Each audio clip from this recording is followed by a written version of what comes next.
Boa noite. Com muita alegria nessa semana, estamos aqui tentando desenvolver o nosso trabalho junto ao centro, em especial o nosso trabalho junto a cada um de nós, tentando fazer com que nós enxerguemos nossas imperfeições e tentemos ser melhores do que nós mesmos a cada momento, sem querermos ser melhores do que ninguém. E acho que esse é o ponto fundamental. Um momento de muita alegria. Eu passei no caminho para cá e quantas pessoas no mundo hoje, em um Brasil com mais ou menos 210 milhões de habitantes, um mundo com 7 bilhões de pessoas, quantos programas e quantas pessoas olhando para a parte baixa da programação, e eu vinha olhando exatamente para a quantidade de gente no trânsito hoje, indo para as igrejas, indo para os centros espíritas. Acho que eu passei no mínimo aí por umas 20 igrejas, aquelas pessoas andando com aquelas bíblias na mão, outras pessoas entrando na igreja católica sem a bíblia, mas todo mundo arrumadinho, pronto. Quantos centros espíritas estão funcionando agora com pessoas que estão em preces, e assim vai, as organizações babistas, os grupos aí do Seichonoye, geralmente funciona pela manhã. Então, quantas situações, né? Budistas, pessoas que estão pensando em um nível de elevação espiritual. Como isso é bom. Quanto material bom existe para quem quer trilhar o caminho do bem. Então, isso é um dia de muita alegria para nós. Ou seja, uma gratidão, nos resta mesmo, de fato, ter uma gratidão muito grande ao nosso Criador, à espiritualidade, aos bons espíritos, por esse momento, por um momento de alegria, por um momento de oportunidade. O Evangelho de hoje é o capítulo 6, o Cristo Consolador, e tem 5 instruções dos Espíritos, advento do Espírito de verdade. E refletindo sobre o momento, eu estou tendo a oportunidade de ler o livro Luz Acima, do Humberto de Campos, aqui irmão X, psicografado pelo Chico Xavier. Interessante que logo no prefácio é um livro de 1947, e alguns aqui devem lembrar que em 1945 houve o final da Segunda Guerra Mundial, e houve uma questão interessante, que foi a divisão do mundo em 2 polos, 2 grandes questões ideológicas se difundiam pelo mundo, e muitos argumentavam, né, cada um do seu lado, usando a expressão de Jesus a seu modo, dentro das várias vertentes, nas questões sociais. E como é um momento em que pessoas estão brigando literalmente, batendo, esfaqueando pessoas por essas questões ligadas à política, eu me deparei com esse texto, porque no prefácio já começa exatamente com essa lógica do Cristo. Ele começa dizendo: movimentam-se os gêneros da sombra no fundo vale humano, são os milenários povos da guerra e do arrasamento a se reerguerem da cinza dos séculos, ameaçando a civilização. Quer dizer, 2 anos depois, muita gente tinha morrido, as tendências ideológicas começam a ressurgir com mais efervescência, e os espíritos, muitos que tinham desencarnado, começam a voltar e se organizarem em determinadas falanges para começarem, ou continuarem, melhor falando, a guerra, só que uma guerra partindo do plano espiritual, do plano das sombras. E no tocante à questão espiritual, vem a obra e traz o papel do Cristo. E eu achei relevante para nós pensarmos como se aplica a questão de Segunda Guerra, a questão ideológica, a questão da política, a questão do Estado. E olha o que é que diz: ante o grande renovador, Senhor, lembrando a tua crucificação entre malfeitores, sacrificado em teu ministério de amor universal, ouvimos apelos de vários setores religiosos do mundo presente, invocando-te o nome para incentivar os movimentos tumultuários da renovação política que convulsiona o planeta. Então ele já diz: Senhor, muita gente aí nas religiões que existem, 2 anos depois da guerra, estão usando seu nome. Dentro de todos os tumultos, das más interpretações, estão usando seu nome, Senhor. Asseguram-te a posição de maior revolucionário de todos os tempos, a posição do Cristo revolucionário, no sentido de atuação política no Estado. Afirmam que abalaste os fundamentos sociais da ordem humana, que alteraste o curso da civilização, que transformaste os povos da terra. Quem te negará, Senhor, a condição de embaixador celeste? Quem desconhecerá teu apostolado de rendição ou de redenção? Entretanto, divulgando a mensagem da Boa Nova, jamais insultaste o governo estabelecido. Olha um ponto interessante. Porque o Evangelho vai tratar sobre o advento do Espírito de verdade. Aqui era o que? O Cristo sendo mal utilizado pelas pessoas, pela interpretação. E eu só lembrei, quando ele diz isso, da Boa Nova do Cristo, de um momento em que eu vi um depoimento sobre Chico Xavier, que tinha um senhor nos anos 60, pouco tempo depois disso, que ele era ligado anos 40, 50, 60, né? E ele conheceu o Chico e ele era muito ligado a tendências ideológicas e tinha um ponto muito crítico e acabou se tornando um grande servidor do Espiritismo. E ele lá trabalhando, ajudando o Chico no centro espírita, um dia ele disse que, como ele era muito inteligente, as pessoas procuravam muito por ele, a nível ideológico, o que o Chico achava dele fazer um enfrentamento a nível de Estado, fazer um enfrentamento a nível de governo, de atacar o governo. Interessante, era exatamente o momento. E ele disse que o Chico olhou para ele muito tranquilamente e disse: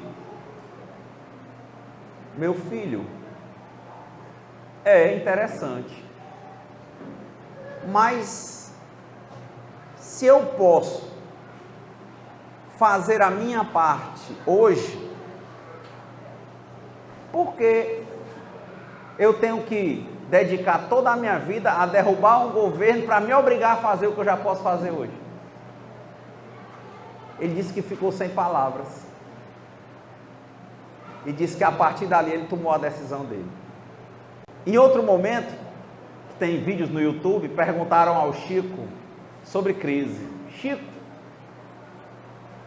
e a crise, Chico? Ele disse: crise, meu filho, nossas mesas são tão fartas.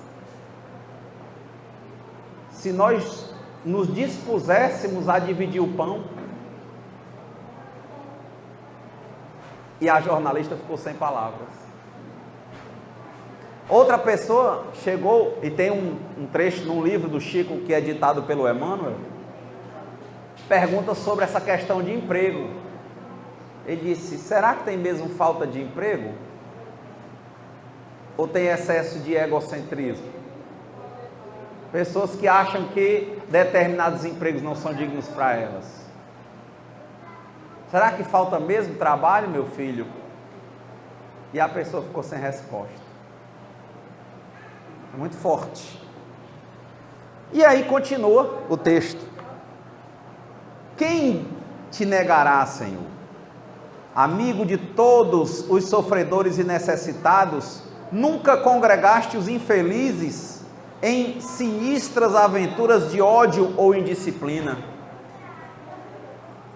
Nem ele estava se candidatando, nem estava atacando quem estava, ele estava fazendo a parte dele.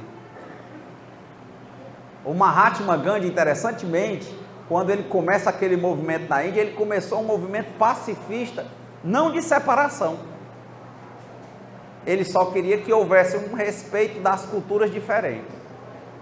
E depois começou-se um outro movimento. Porque ele sempre dizia: seja você a mudança que você quer ver no mundo.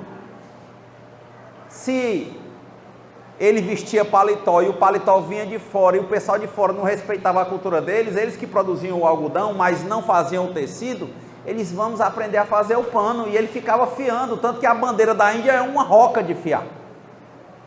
E ele usava aquele pano, era por quê? Porque lá ele não tinha as máquinas eram britânicas, Singer e tal. Então ele não tinha uma máquina, não tinha uma tecnologia para fazer a máquina, mas tinha o algodão e poderiam fazer manualmente o pano. Então ele pegava o pano e usava o pano que ele fazia. Todo dia ele estabeleceu um momento de fiar, todo mundo tinha que fiar um pouco e usar roupas feitas por cada uma das pessoas na produção de lá. Olha como é. Entretanto, divulgando a mensagem da Boa Nova, Cristo jamais insultou o governo estabelecido. Amigo de todos os sofredores e necessitados, nunca congregaste, Senhor, os infelizes em sinistras aventuras de ódio e indisciplina. Quanta coisa tem para ser feita na nossa parte, no nosso dia, no nosso campo de ação. Aproximavas-te dos desamparados, curando-lhes as enfermidades, ensinando-lhes o caminho do bem, estendendo-lhes mãos benfeitoras e diligentes, dirigindo-te à massa anônima e desditosa em nome do eterno Pai. Não preconizaste movimentos armados de desrespeito às autoridades legalmente constituídas. Ao invés do incitamento à revolta, recomendavas que a lei de Moisés fosse respeitada, que os sacerdotes dignos fossem honrados, asseverando que o reino de Deus não surgia com aparências exteriores, e sim com a elevação espiritual do homem de qualquer raça ou nacionalidade, sinceramente interessado em aproveitar os dons divinos. Não é pela cor, não é pela nacionalidade, não é pelo governo. Interessante o nível de resignação, porque quando Cristo é entregue, isso tem em João, no Evangelho de João, Pilatos pergunta para ele, faz várias indagações, e o Cristo está calado. E ele diz: você sabe quem eu sou? Você sabe o poder que eu tenho? Pilatos, já sabendo que ele já vinha do Sinédrio, já estava com a guarda religiosa, o rei Herodes já tinha também entregue, estava faltando a posição final de Roma. Se você sabe quem eu sou? Você sabe o poder que eu tenho? Jesus olhou para ele e disse: tudo que está embaixo só está embaixo porque meu Pai que está em cima permitiu. E a partir dali ele respondeu de forma muito sucinta, curta, sem atacar ninguém. Ele disse: tu és o Filho de Deus? Ele disse: tu dizes.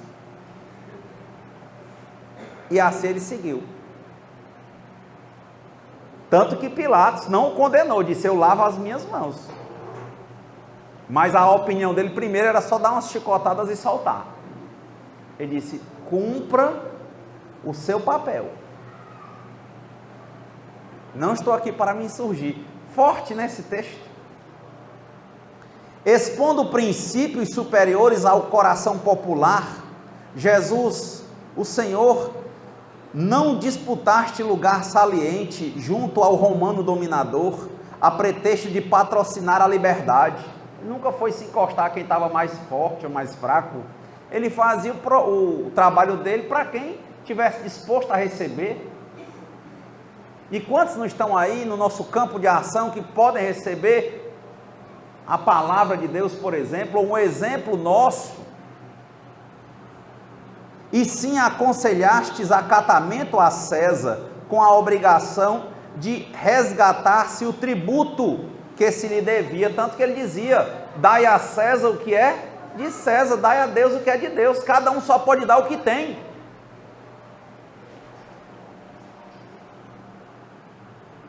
Erguendo novas colunas no templo da fé viva, conclamando mãos limpas e corações puros ao serviço do céu.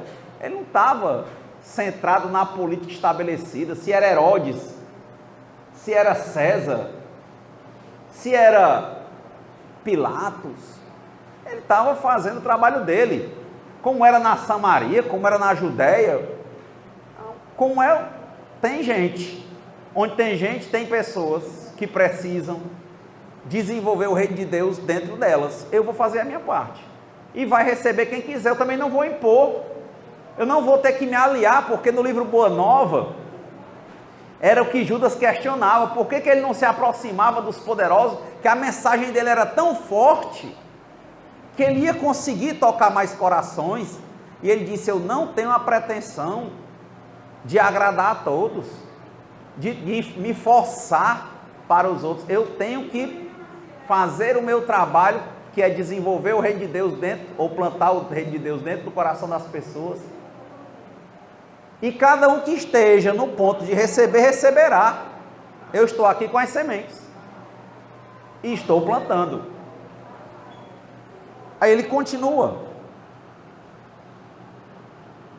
não falastes, ele diz, erguendo novas colunas no templo da fé viva, conclamaste ou conclamando mãos limpas e corações puros ao serviço do céu, não desprezaste a legião dos pecadores e criminosos, que se abeiravam de ti, sedentos de transformação para a tarefa bendita. Não falaste, Senhor, a eles de uma tribuna dourada, acentuando fronteiras de separação. Ele ia lá no meio do monte, ficava em pé e falava com as pessoas, ia para o meio dos pescadores e falava com as pessoas. E recebiam as pessoas que estavam prontas. Tem sido muito marcante que Sócrates falava coisas muito interessantes e os discípulos dele diziam, rapaz, se o senhor fosse falar isso para os políticos, se a gente pudesse amarrá-los nas cadeiras para lhe ouvirem, eles com certeza iam mudar, iam ser diferentes. Aí ele diz, minha mãe era uma parteira, e minha mãe deu à luz a muitas crianças, eu trabalho tentando dar à luz aos homens, mas do mesmo modo que a minha mãe nunca conseguiu dar à luz a uma mulher que não estivesse grávida, não há como plantar semente num terreno que não está pronto para receber. Cada um a seu tempo, e cada um fazendo a sua parte. Interessante, forte o texto. Não falastes a ele dessa tribuna, comungaste com todos no caminho da vida, a pleno chão, abraçando leprosos e delinquentes, avarentos e rixosos, homens e mulheres desventuradas. Não impunhas, no entanto, qualquer compromisso que envolvesse a administração dos interesses públicos, nem traçavas com astutas palavras qualquer insinuação ao desrespeito. Ele mesmo, quando Pilatos disse, se ele sabia quem ele era, ele disse, o que está embaixo só está embaixo, que é meu Pai que está em cima, permitiu.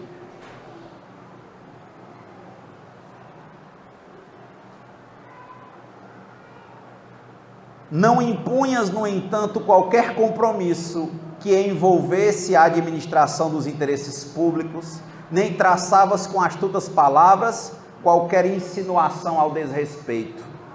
Pedias tão somente, ao centro, pedias tão somente, renovassem o coração para que a luz do reino lhes penetrasse as profundidades do ser. É plantar. Ele era o semeador.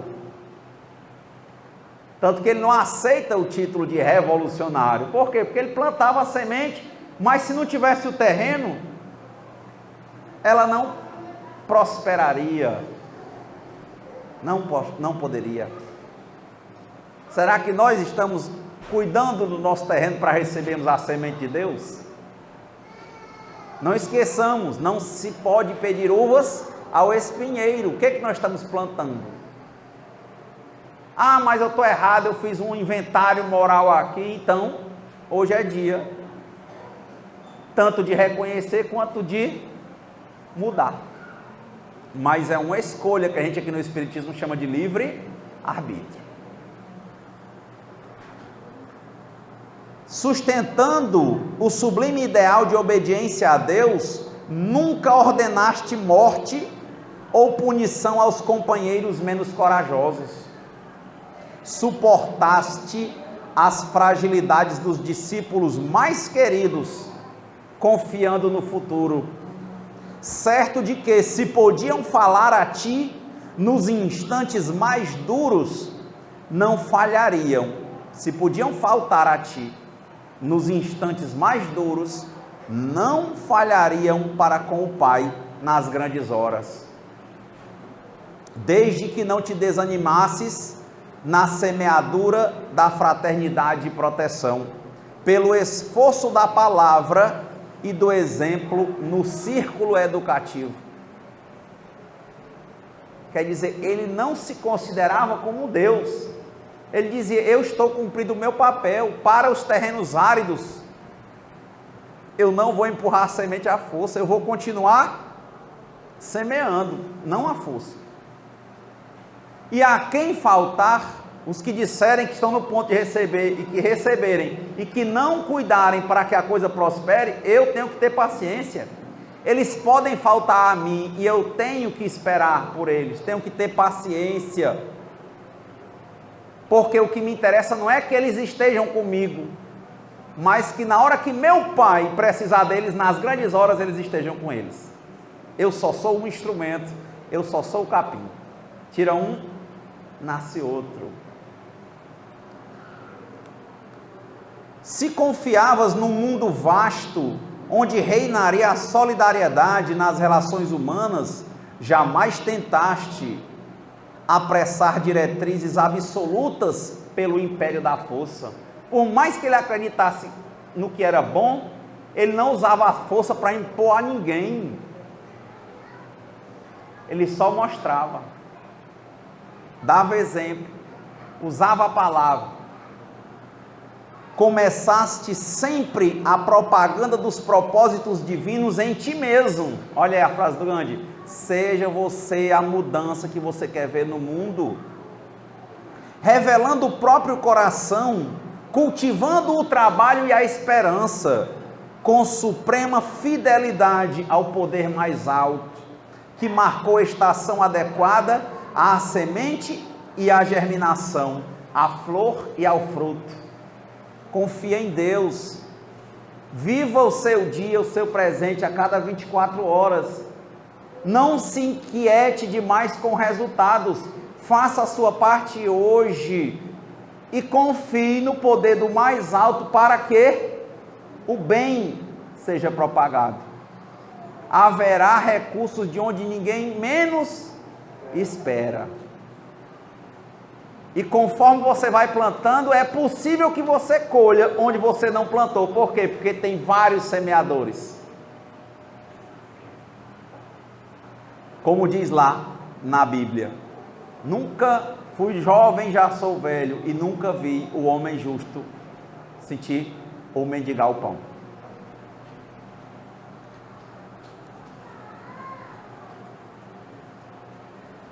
Em momento algum mobilizaste a violência, alegando necessidades do serviço superior, e em todo o teu apostolado jamais desdenhaste o menor ensejo de amparar o próximo, edificando-o. Para isso abraçaste os velhos e os doentes, os deserdados e os tristes, os aleijados e as criancinhas. Nunca disseste, Senhor, que os discípulos deveriam dominar em Roma para serem úteis na Judéia. Nunca disse que para você servir a Deus precisava você ser formado, rico, milionário. Ele diz, para você servir, basta você querer. Estuda, trabalha e se esforça no bem. Nunca disseste, Senhor, que os discípulos deveriam dominar em Roma para serem úteis na Judéia, nem prometestes primeiros lugares na estrada da glória aos companheiros diletos, ainda mesmo em se tratando de João e Tiago, que te foram carinhosos amigos, mas garantiste a vitória sublime a todos os homens que fizessem, ou que se fizessem, devotados servos dos semelhantes, por amor ao Pai Celestial. Quem tem lugar perto dele é quem fez a sua parte, ajudando o outro, se ajudando, se edificando. Ele não colocava os melhores amigos ao lado dele. Se eles se esforçassem e fizessem a parte deles, o lugar deles seria dado por Deus. Vontade, trabalho e merecimento. Até porque por trás de grandes poderes vem sempre grandes responsabilidades. Uma mãe lá no livro Boa Nova chegou quando disseram que o Cristo estava lá pela Galiléia, e eles, muito pobres, achavam que ele era apenas um testa de ferro de alguém poderoso, porque um pobre galileu não poderia arrastar as multidões que ele arrastava. E ela levou 2 filhos, pensando o quê? Se ele crescer, eu vou logo botar esses meninos para ficarem bajulando aí Cristo, para quando ele chegar ao poder, botarem eles num lugar bom no Estado, na política. Quando a mulher pediu para botar um do lado esquerdo e outro do lado direito, Jesus disse, quase que ele dizia assim, né? Com muito cuidado com o que você quer, porque você pode conseguir. Mas ele disse, você sabe o peso que eu tenho que enfrentar para estar onde eu estou? Será que eles estão prontos para enfrentar o que eu vou enfrentar? Porque a cada nível que a gente sobe, vem desafios para o próximo. É por isso que não dá para enganar Deus. Não dá para sentar na cadeira sem ter sido o Pai que colocou, porque haverá espinhos. A dor é necessária, o sofrimento é opcional. Se você não tiver maturidade, talvez você só vai sofrer. Tudo que tiver com espaço para você crescer, você vai descer, porque você não aguenta. Mas se você tiver estudo, se esforçar, estudar não é só ler não, ler é uma parte, ler, ouvir, dar atenção, observar, ser obediente, tudo isso é estudo. Trabalhar e se esforçar no bem e tiver disciplina, qualquer um vai, mas não adianta querer se colocar num lugar que não é para você ainda. Será. Os bons lugares, os melhores lugares estão reservados para nós. Porque quando um espírito que ocupava um castelo construído com muito trabalho espiritual, sai para outro castelo, outro que vinha de um casebre vai ocupar aquele castelo. Esse é o espaço.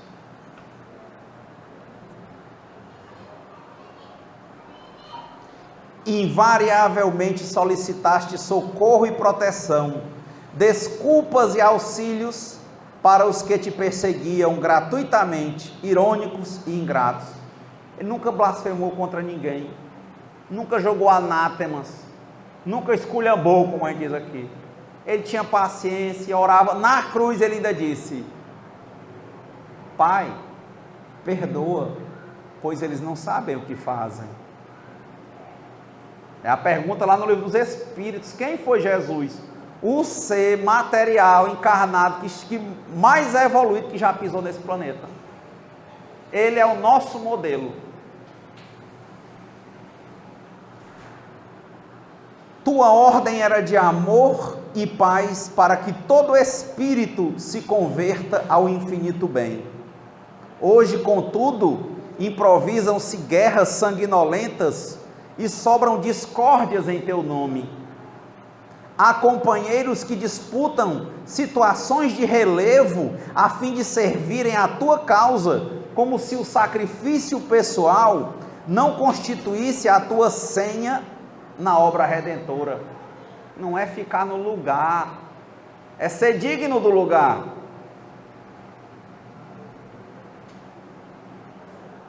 Pois quando o trabalhador está pronto, o trabalho aparece. É o que o André Luiz diz. Quando nós ajeitamos nosso jardim, as borboletas vêm. E ele continua. Há companheiros que disputam essas situações. Sim, foste em verdade o grande renovador. Transformaste os séculos e as nações, trabalhando e perdoando, ajudando e servindo, esperando e amando sempre. Um dia na praça pública, quando ficaste a sós com humilde e infortunada irmã, que se vira fustigada pelo populacho ignorante, perguntaste-lhe emocionadamente: mulher, onde estão os perseguidores que te acusam?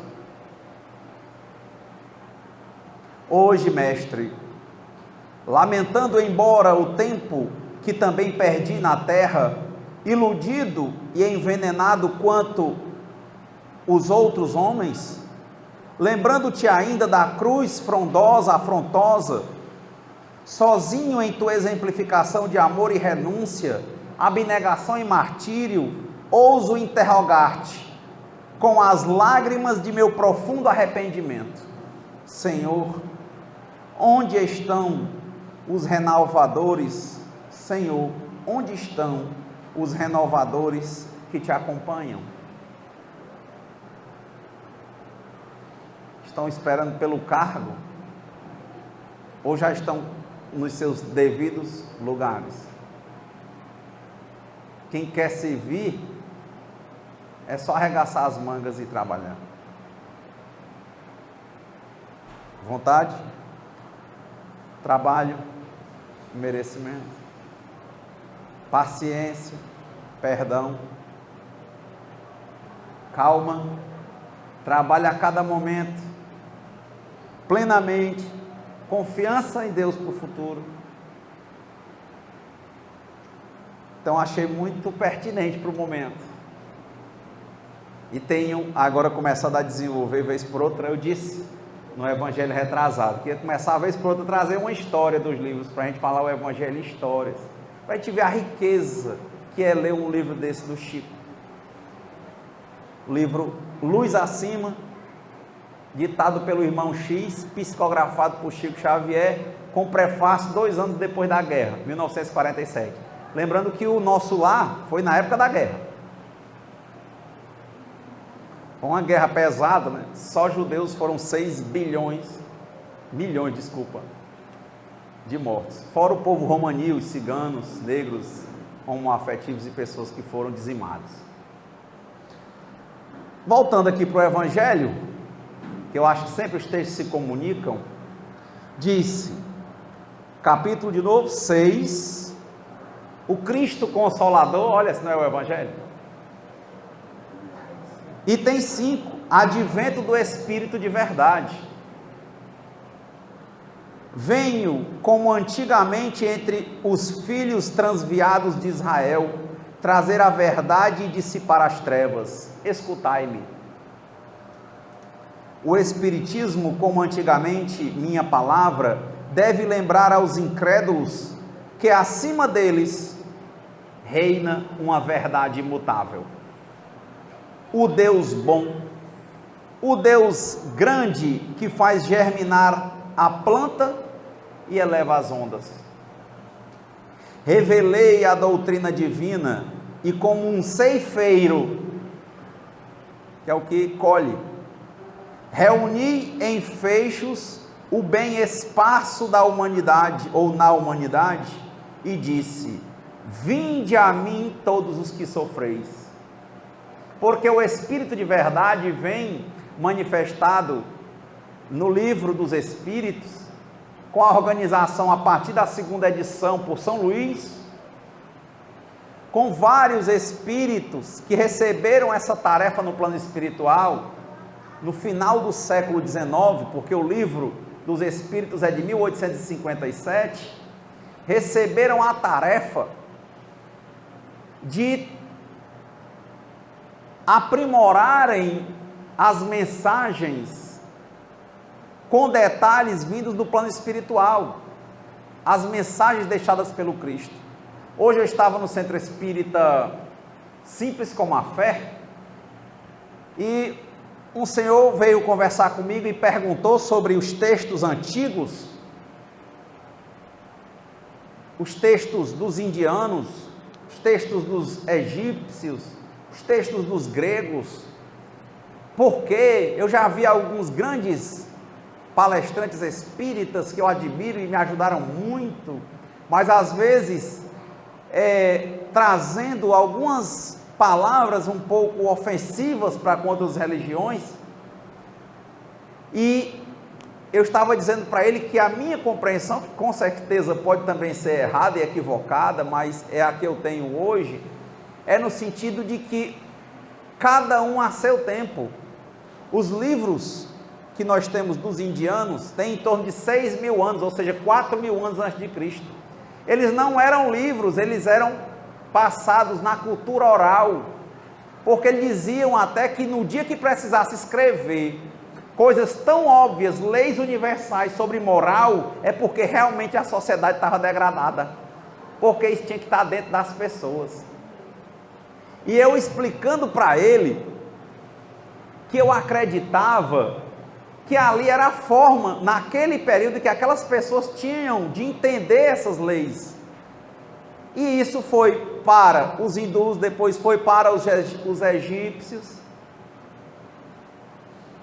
Pitágoras já leva isso para outros países, vai terminar a última escola dele já perto da Itália.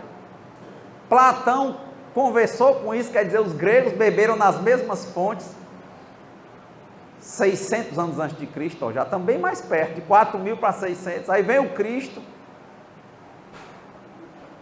vem o cristianismo,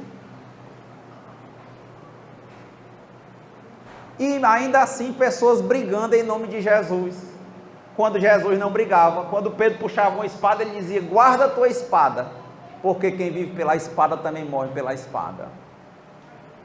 Vem São Francisco para tentar resgatar o cristianismo originário da rua, sem templos, pedindo e ajudando aos mais fracos.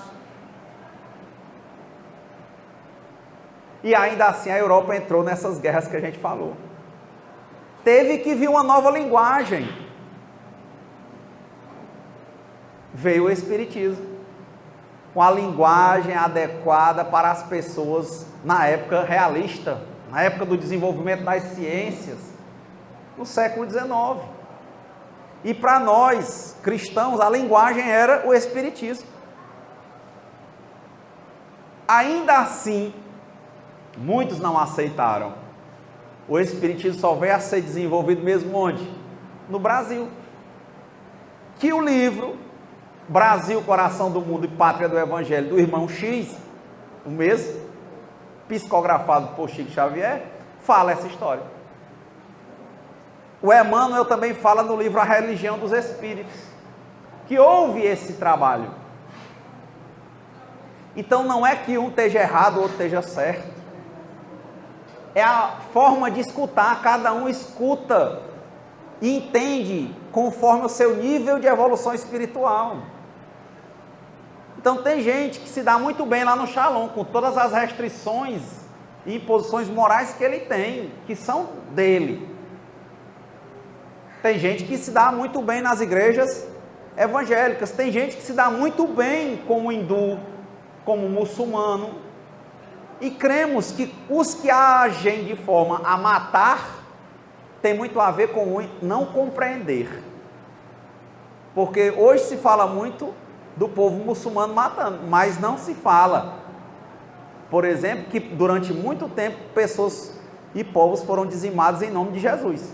É o texto.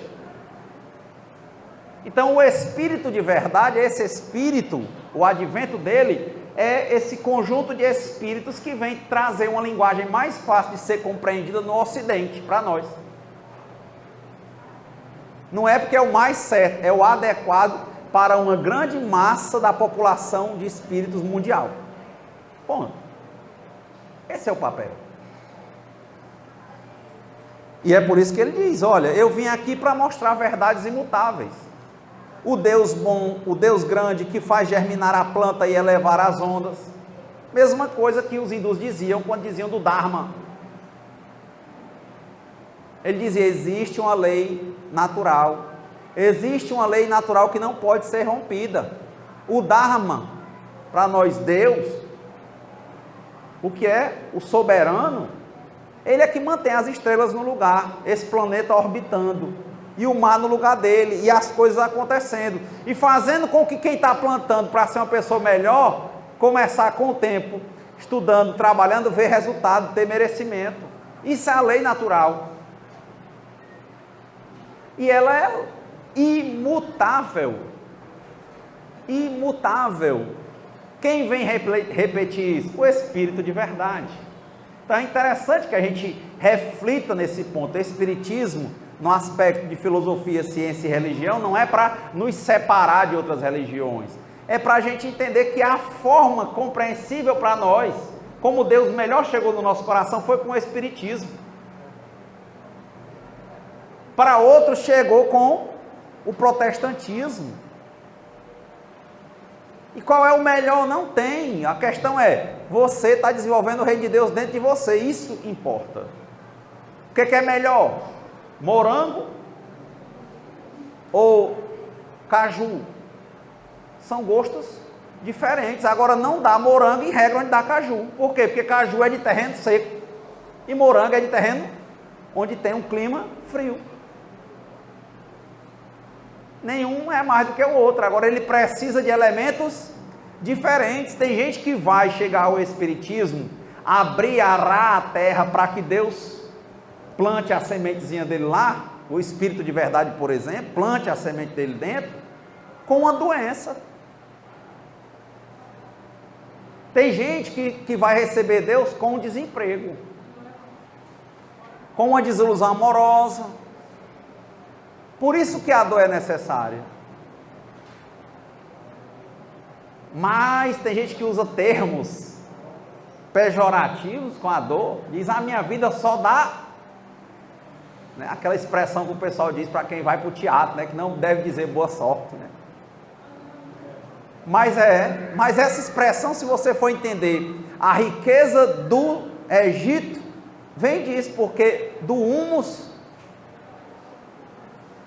e dos detritos das minhocas é que fazia o grande adubo para a produção agrícola egípcia na antiguidade.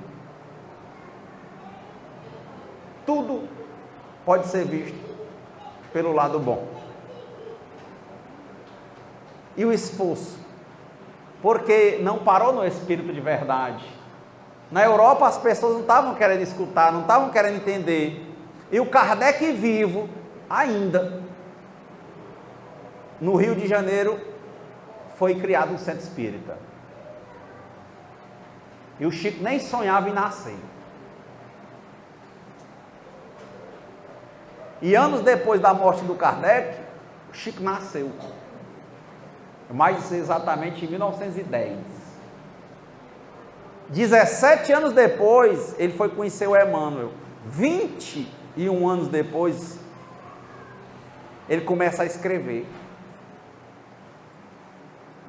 E deixou 412 obras em vida, conforme o Bacelli, sem nunca ter deixado de trabalhar, de ser arremo de família, de nada.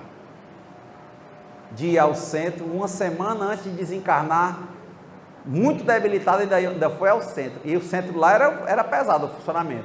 Começava a fila meio-dia, eles começavam a atender 6 horas da noite, com a parte de receituário. Depois ele entrava na parte de psicografia, e ali ele ia sair 4 horas da manhã.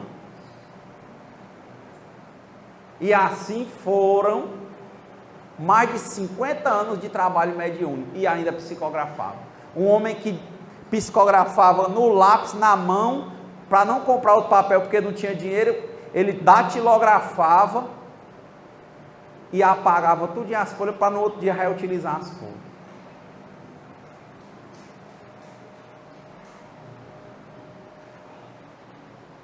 E está aí, quantitativo de obras, que toda vez que eu sinto alguma espécie de vazio, ou raiva, ou imperfeição que é minha, eu procuro me resguardar onde? Me defender com esses livros.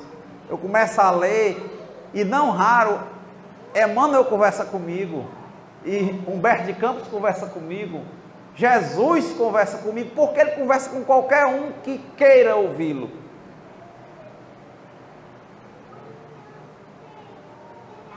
Mas temos que estar no nosso lugar, precisamos buscar condutas, leituras, posturas, palavras edificantes.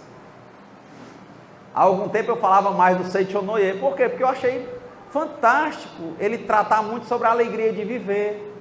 Que lindo! Que lindo!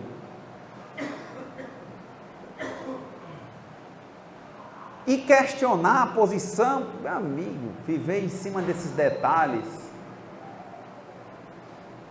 Uma planta, quando ela vai crescendo, algumas plantas ficam bem retinhas, não é isso? Outras têm dificuldade e entortam, mas não deixam de ser plantas. Tem um cajueiro lá no Rio Grande do Norte, que é torto, e é grande, e nem por isso deixou de ser cajueiro, nem deixou de ser planta, e nem deixou de ser uma atração que leva a gente para lá e que ajuda muitas pessoas a sobreviverem com aquilo. Então, a lógica do Espírito de verdade é uma lógica que seria compreensível para alguns tipos de pessoas, como eu, que sou espírita, que gosto, que vejo, que procuro ler outras doutrinas, mas eu gosto, me sinto respondido espiritualmente com o Espiritismo. Quem está respondido, quem está querendo desenvolver o reino de Deus dentro de si, não precisa ter medo de nada não, porque você briga com os outros porque você tem medo, o fraco é você. Eu achei uma comparação interessantíssima, né? Eu vi o criador de Alcoólicos Anônimos, o co-criador, que era o Bill Wilson, Bill W, né? Ele dizendo que todo dia a filha do Dr. Bob disse que ele ia fazer o café e todo dia tinha 2 garrafas de bebida, daquele mais gostava, em cima do fogão. Ela disse assim: eu sabia que você tinha essa garrafa. Por que você tinha todo dia? Ele disse: porque eu não posso conviver com medo. Eu não bebo porque eu não quero, porque eu sei que me faz mal. Eu não posso ter medo de bebida. Eu já sei que eu sou impotente, então agora eu não posso ver, eu vejo, mas não quero. Eu usei o meu livre-arbítrio e fiz uma escolha para a minha vida. Eu já sei que na minha vida isso é uma doença, porque tem gente que se dá, mas eu não me dei. Ele disse: eu não sou contra quem bebe nem a bebida, mas para mim ela não dá certo. Ele disse: eu sei que ela é uma doença que é progressiva, incurável e de efeitos fatais, que antes de matar ela desmoraliza. Ele disse: e eu já estou desmoralizado, então eu não quero mais isso na minha vida, só estou faltando morrer. Então eu olho para ela. Como nós devemos olhar para o nosso medo, ele existe, mas nós devemos dizer que ele está lá. Sim, você está aí, mas eu tento te controlar. Como é que eu controlo? Eu confio no poder superior, eu confio em Deus. Não é o medo, não existe tentação de fora, existe tentação de dentro. Não existe, a carne é fraca, existe espírito imperfeito, tende para o negativo, mas ele, sabendo disso, não é uma derrota, é uma possibilidade que ele tem de o que? Tentar trabalhar-se. Quando o Marcos me falou que tinha gostado, o dia que eu falei do caso do Yogananda, né? Do rapaz que andava no ashram e fazia tudo que ele achava que era errado, e o Yogananda disse que ele continuasse, porque ele ia tender a parar, porque é muito forte a questão espiritual. Quando a gente abre, quando entra a semente dentro de nós, ela se desenvolve. Mudam-se os tempos, como dizia o Camões, Mudam-se as vontades, muda-se o amor, muda a confiança, tudo é mudança. Muda, gente. O criador dos dependentes de Amor e Sexo Anônimos, o DASA, né? Porque foram várias instituições criadas depois do o RIC. Ele usou uma metáfora tão interessante no livro base, ele diz assim: não se preocupe, se você começar a praticar a parte espiritual na sua vida, a sua parte material, que é forte, que você diz que é a sua natureza, que é o seu jeito de viver, ela é igual um motor, quando você joga ele dentro do gelo, ele começa quebrando tudo, não é não? Mas você sabe de uma coisa, ele vai o quê? Para o motor funcionar, ele tem que estar o quê? Quente. Ele vai entrar rasgando tudo no gelo, mas quem ganha é o motor ou é o gelo? Não tenho nem dúvida, ele vai esfriar. Deixa quebrar, que o gelo depois se reconstitui. Quebra, vem. Assim é Jesus. Vai para o mundo, eu estou te esperando aqui. Vai para lá e vem para cá. Você entra igual um motor. Prrr, né? Eu não quero, se eu não gosto, eu não me rendo. Eu sou valente, eu sou homem, sou mulher. E entra quebrando, achando que está quebrando tudo. Ele nem está percebendo que ele está acabando a gasolina dele. Quanto mais você acelera, mais o carro consome, ou não é isso? Acelere, meu filho. Quer ir mais ligeiro? Eu tenho o mundo todo para você correr. Quer ir mais ligeiro? Eu te dou o espaço. Agora eu queria só dizer para vocês. Vocês pensem. Mas até hoje ninguém conseguiu correr o mundo. Todo não. É diferente dar a volta ao mundo em 80 dias. E se quiser o espaço, que eu saiba, ninguém conseguiu chegar, humano, vivo, nem sequer ao planeta mais próximo à Terra, que é Marte. Não é verdade isso? Não temos tecnologia. Imagina varar a galáxia chamada Via Láctea. Entender que um rapazinho como Jesus Cristo chegou a encarnar em galáxias que não existem mais e que dizem que a média de duração de um é em torno de 15 bilhões de anos. É você, o motor quente da matéria, correndo para quebrar o gelo. O que é que o gelo diz? Vem. Prrr, vem. Prrr, vem mais. Prrr, mais ligeiro. Prrr. Você nem está percebendo. Você está entrando e está perdendo as forças. Vem. Mais. Ataca. Critica. Bate. Não te preocupa. Não existe. Você não vai conseguir varar todos os lugares do espaço. Não existe a matéria vencer o espírito. Não existe o motor quebrar o gelo e o gelo não se reconstituir. O fogo, por mais forte que seja, ele não aguenta vencer o gelo. Porque para ter fogo gasta. Outro dia uma pessoa falando sobre isso assim, ora mais, eu já vi planetas em que o Sol, eu disse, quem foi que disse que o Sol não está se apagando? Os físicos dizem que para que ele queime forte, ele usa um gás que está ficando cada vez mais escasso, e quanto mais quente ele fica, mais gás ele consome. Isso um dia ele vai virar uma estrela morta. Ele vai apagar. Agora, bilhões de anos, ele vai expandir, vai queimar, depois ele para.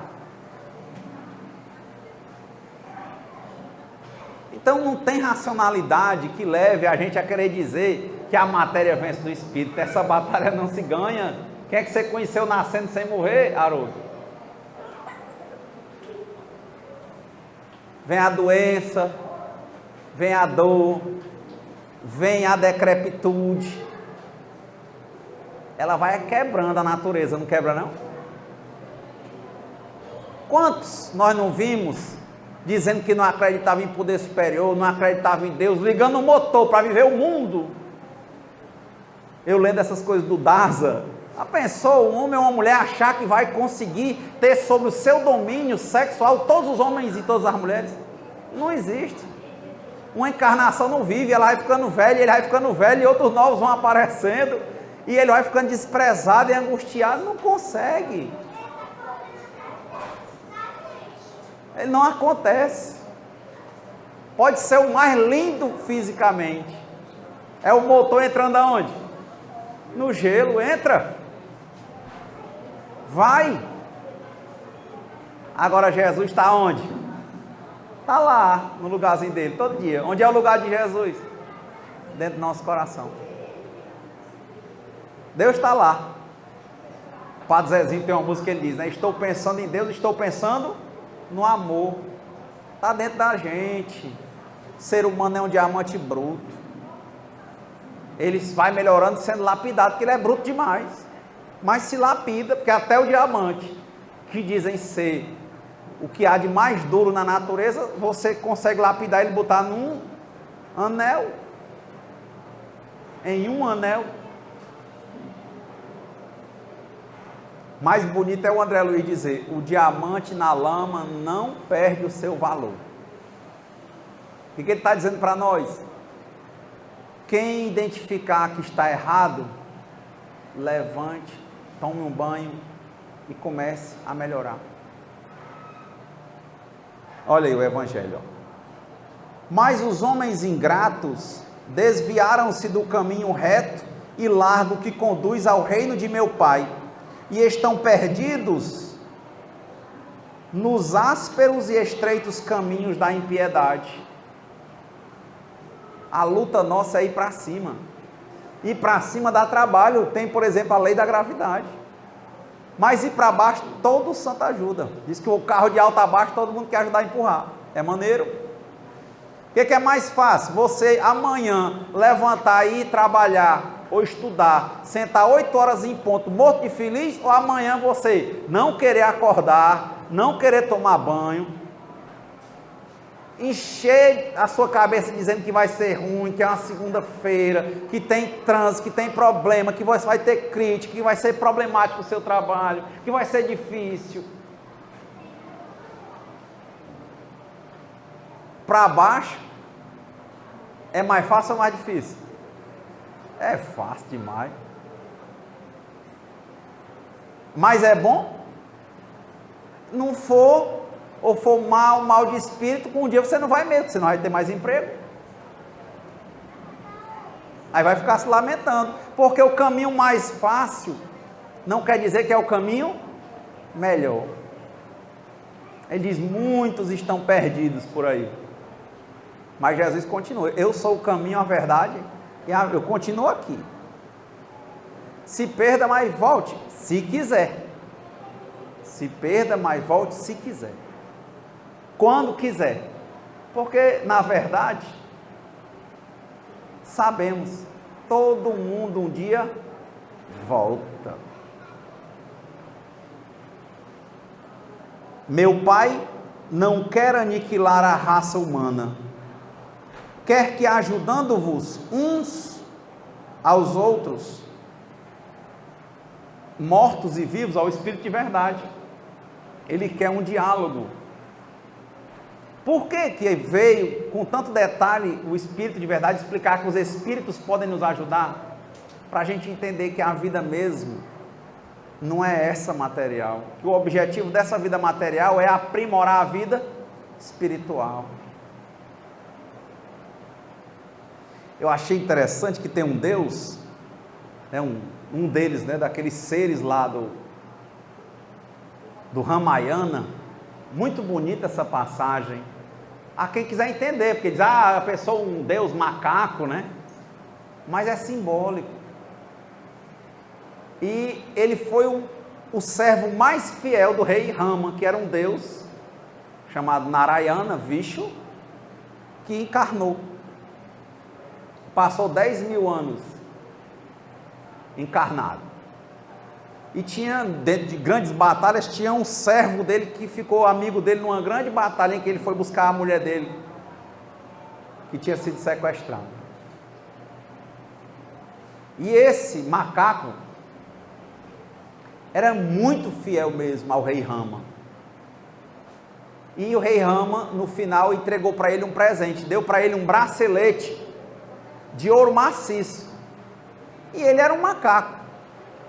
Ele pegou, igual um macaco, começou a bater no bracelete, quebrou todinho, olhou e aí pegou e jogou fora, na frente do rei. Aí o rei olhou e não disse nada não. Outro disse: rapaz, como é que você recebe um bracelete de ouro maciço do rei Rama e você joga fora? Ele disse: para mim isso não tem valor. Disse: mas como não tem valor? Ele disse: por quê? Eu quebrei todo e não vi valor. Ele disse: para que você quebrou então? Ele disse: porque eu estava procurando o nome do rei Rama no bracelete, eu não vi nenhuma vez. Aí o outro olhou para ele e disse assim: ô coisona, então quer dizer que agora todo mundo vai morrer porque não tem o nome do rei Rama, o nome de Deus dentro de si. Então você agora vai morrer porque você não tem o nome de Deus, né? Para eles lá, o nome de Rama dentro de você. O que é que ele fez? Ele meteu as unhas nos peitos, ó, e rasgou. Quando ele rasgou, todos os músculos e ossos dele tinham escrito: Rama, Rama, Rama, Rama, Rama, Rama. Quem de nós marcou, carimbou o nome de Deus em cada célula? Ele disse: eu tenho. Eles abriram na internet, quando vocês forem entender, quando verem um macaco abrindo os peitos, olhem que dentro dele tem um nomezinho. Quem é que é capaz aqui de abrir e dizer assim: Deus está aqui, ó. Mas não preciso rasgar. Porque, como foi dito no texto, Jesus mostrava por palavras e ações. Cada ação que for feita boa, está agrafando o nome de Deus na nossa passagem. Cada ação negativa é a imperfeição do nosso espírito. Mas eu posso olhar para essa passagem e dizer: olha aí que bobeira, né? Mas eu posso olhar e dizer, ter uma visão diferente. Que bonito. Pegar um bracelete de ouro maciço, quebrar todinho, ele não entendeu. Por que você não dá ele inteiro para alguém? Disse: não, porque eu nem desprezar o presente do rei. Eu estava procurando dentro do bracelete onde é que tinha, ao menos uma vez, o nome de Rama. Ele disse: e você, dentro de você? Onde é em você que tem o nome do rei? Aqui, ó. Todinho. Emmanuel fala em um dos livros dele, que agora eu não lembro qual, que ele diz: ser feliz é servir a Deus. Olha a verdade se repetindo. Satya Sai Baba dizia que feliz é o homem que consegue dominar sua mente. Outro dia eu vi um bispo aí evangélico, ele dizendo: quer ter prosperidade na vida, faça o que eu fiz, se renda. O primeiro passo dessas entidades de anônimos, todos eles é: reconheço a minha impotência. E o segundo é: entrego tudo nas mãos de um poder superior. Creio que ele existe. O terceiro é: entrego nas mãos dele. Qualquer religião que seja. O que essas pessoas estão dizendo? Para a gente vencer, a gente tem que se aceitar que o plano espiritual é muito mais forte, está conosco e pode nos ajudar. Isso é o Espírito de verdade. Que a gente tem que plantar o reino de Deus dentro de nós e desenvolver, aguar, cuidar, podar, colher os frutos, dar uma boa finalidade com os talentos, com os dons, para que no final da nossa vida encarnada a gente possa abrir os peitos e dizer o quê? Deus estava em todas as minhas células, em todas as minhas atitudes.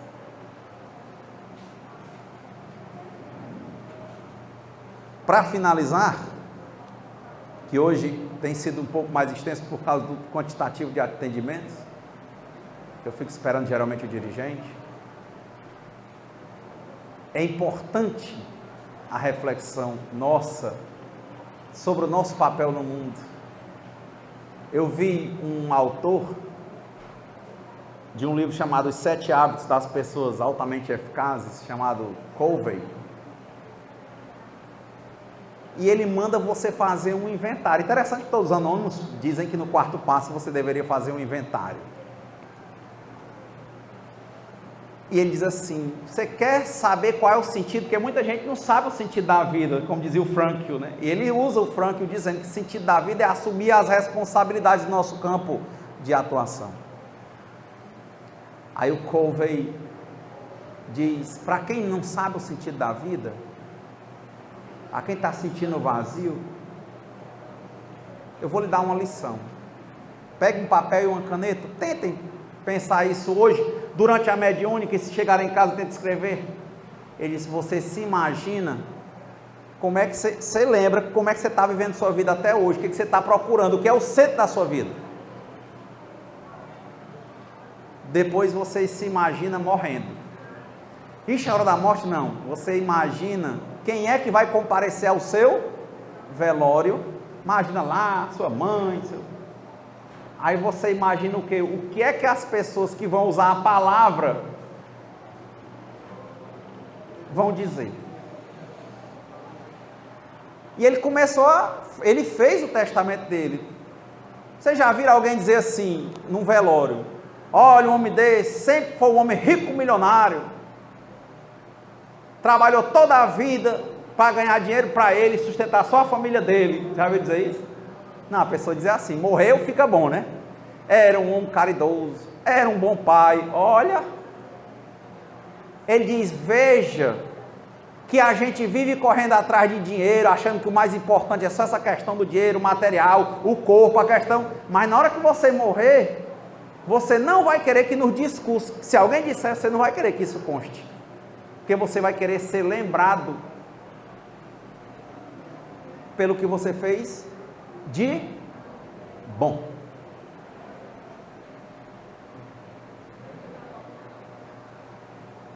É super interessante o modo que ele escreve.